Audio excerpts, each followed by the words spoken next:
Hi, this is Adam Kunzmiller with Board Game Geek at Gen Con 50, and I'm joined by Joe Van Wettering and Luke Byers with Mondo and Project Raygun Games.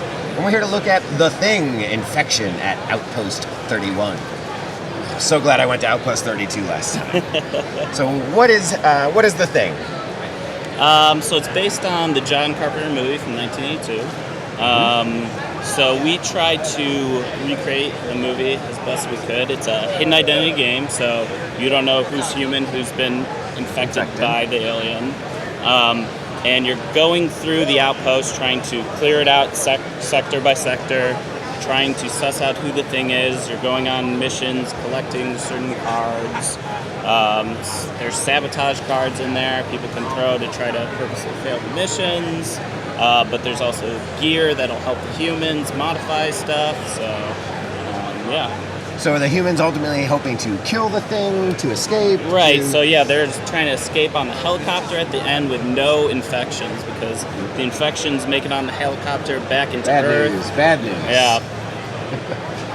Cool. So what are some of the components and mechanisms in play here that are going on? Yeah, so the game consists of a game board that has three sections to it. Those three sections of the outpost are the areas in which you're trying to clear out. You're going to do it in a succession of 1, 2, and 3. Mm-hmm. Each in there has different items that you're going to be collecting, and then also you're going to be discovering whether or not it has a thing or that said item that might be in there, like a rope or whatnot.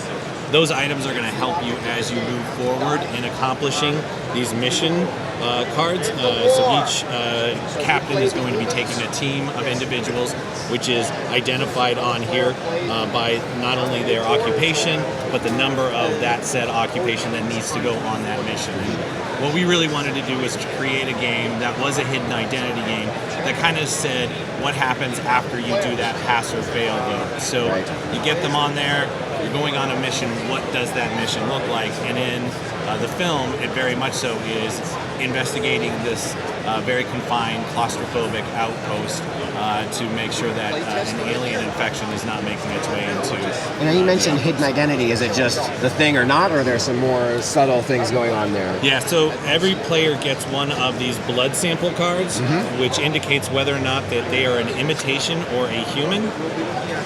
Let's see if we can find... Yeah. And so these two cards are going to be dealt at the beginning of the game, and then there's a chance that more can be coming out there that it spreads. Right. So you might get infected later, and nobody knows that kind of thing. And it's different than most hidden identity games where everybody at the table knows who all the bad guys are at the beginning of the game. There's only one imitation at the beginning of the game, and then as the game progresses, more individuals become imitations, but the other imitations don't necessarily know who it is. So it adds one more layer of social detection. So at the end, is it that all the humans have won or all the imitations have won at that point? Yep. Yeah. And that is dictated by whether or not you can get an all-human group to get on the helicopter and get the heck out of the outpost. Cool. And how long does a game typically take? It could go from an hour to an hour and a half. You mentioned that we're voting on things. There's tests. It sounds kind of maybe Battlestar style.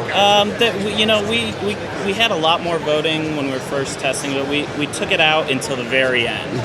So with the missions, it kind of tells you have to bring X, Y, and Z people. Like you may not trust someone on the science team, but you have to take them.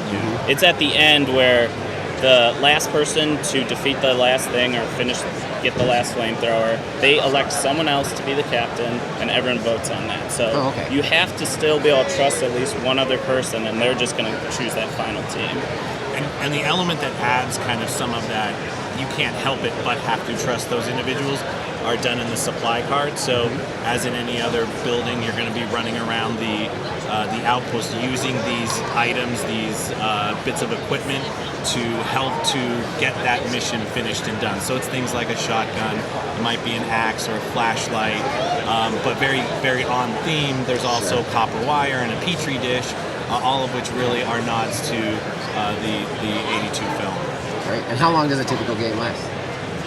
About an hour and a half. Yeah. Cool. great. It really depends on the Yeah. Sure, on the dynamic of the group. Right, Sure, right? exactly, Of course, especially with these types of games. Right. Right, Exactly. exactly. Well, thank you again for taking us through the thing, Infection on Outpost 31.